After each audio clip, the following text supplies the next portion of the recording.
case, it's not based on an understanding.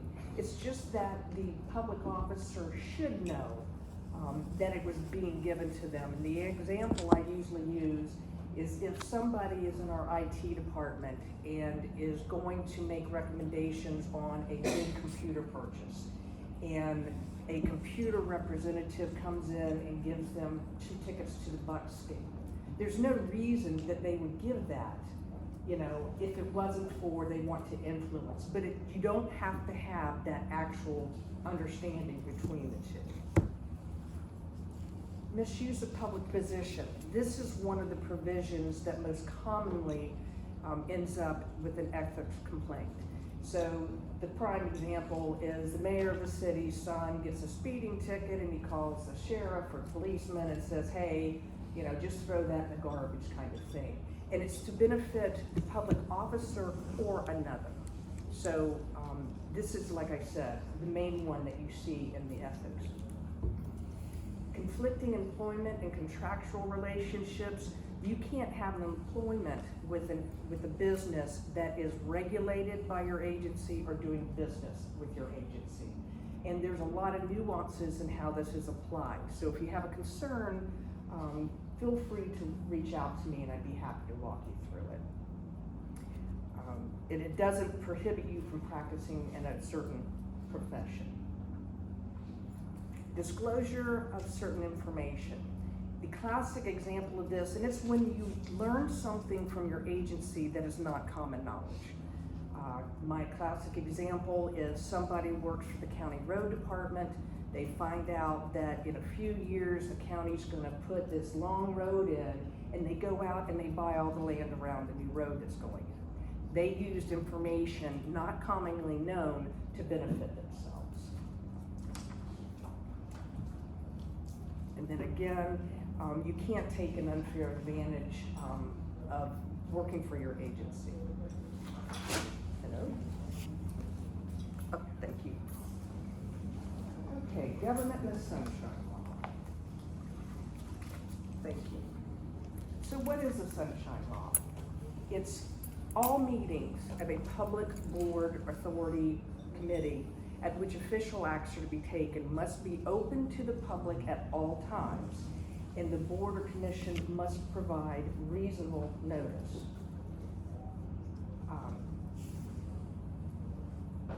This includes public collegial bodies, whether you're an advisory committee still subject to sunshine law. Interestingly, the legislature wrote the sunshine law, but they are not subject to the sunshine law.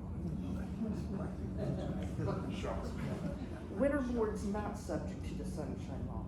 If you had a subcommittee that's established just to gather information or fact-finding, then that wouldn't apply.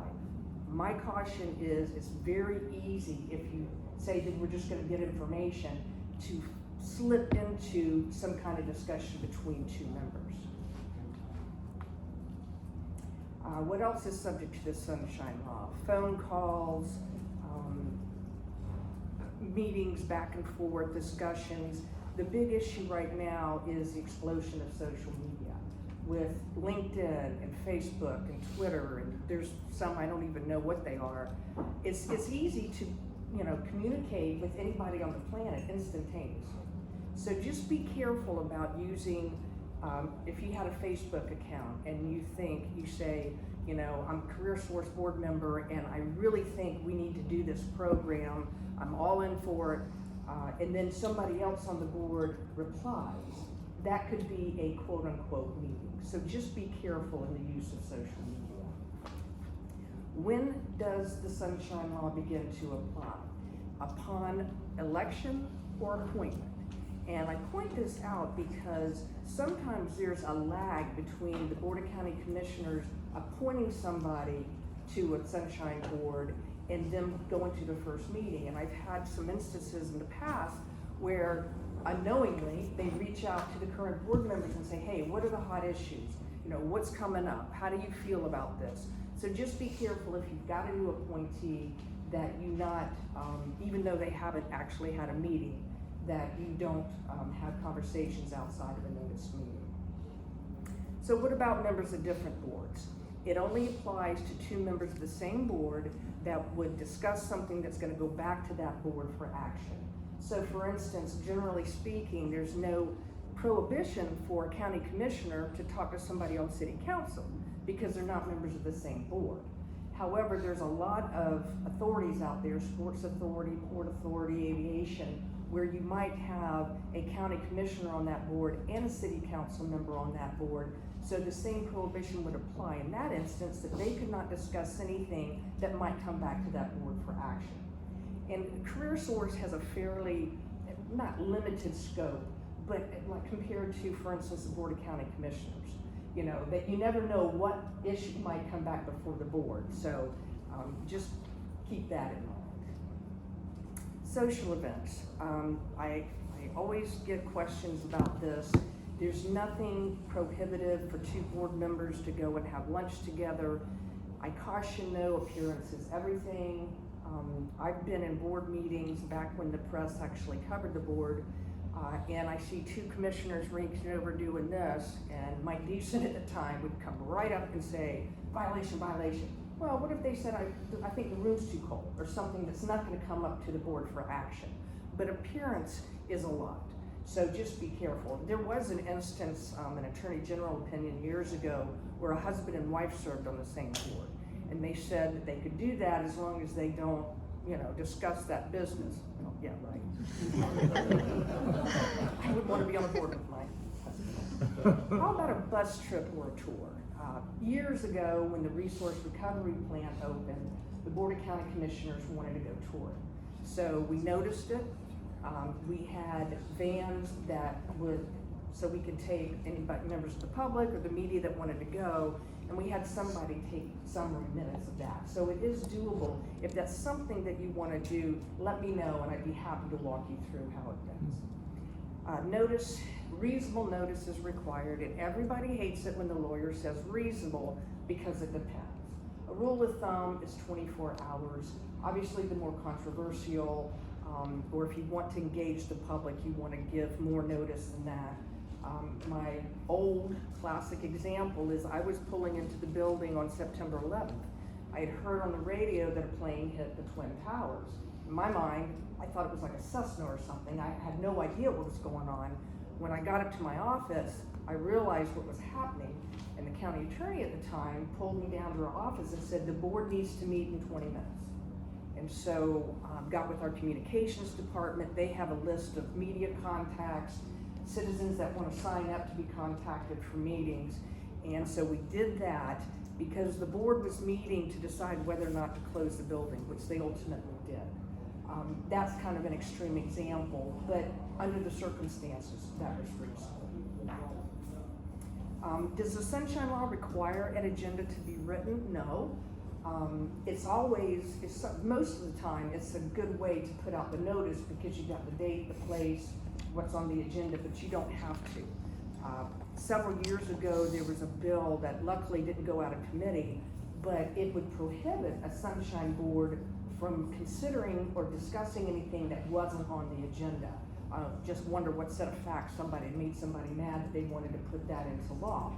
But luckily, that is not the case. So you can talk about something that's not on the agenda. You know, an example, the 3-minute public comment at the Board of County Commissioners meeting is often very, very interesting. I've seen people come in dressed as trees and all kinds of crazy stuff, and 3 minutes can be a very, very long time, even though it doesn't sound like it. But my point is, people can come to the board and bring up an issue that the board may want to take up.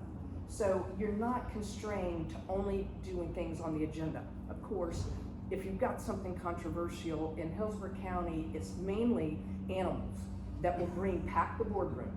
More than taxes, more than seniors, more than kids, it's animals.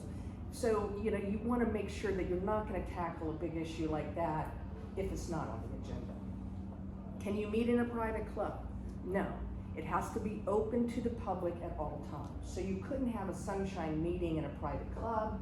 And you're not supposed to have sunshine meetings like if there's a school board in Orlando that wanted to have a meeting in Tallahassee during the legislative session, and they got in trouble for that because it wasn't open to their public. Open to the public would also prohibit secret ballot voting. You can use ballots, but you have to have the person's name on it. Otherwise, it's not open to the public. Questions with short answers. Can you ask people to leave the room? Can you bar tape recorders? Can you make people show ID? Can you use secret ballots? I mentioned that. Can you abstain from voting unless you have a conflict? And the answer to all of those are no. So does anybody have any questions for me? Yes?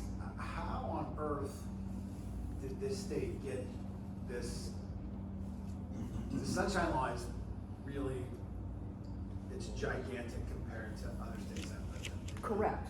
So was there like a precedent or a reason, or is this just something that happened over time? The first version of it was in 1967. But Florida, and I usually start off with this, leads the nation in open government, both in Sunshine Law and public records. Not only is it in the statutes, it's also in Florida's Constitution. And the way the courts and the Attorney General's office has interpreted it is very broad, very broad. So again, if anybody has any issues as you go throughout your business or something, whether it's ethics or Sunshine Law or public records, please let me know. I'd be happy to sit down and discuss it with you. Thank you very much.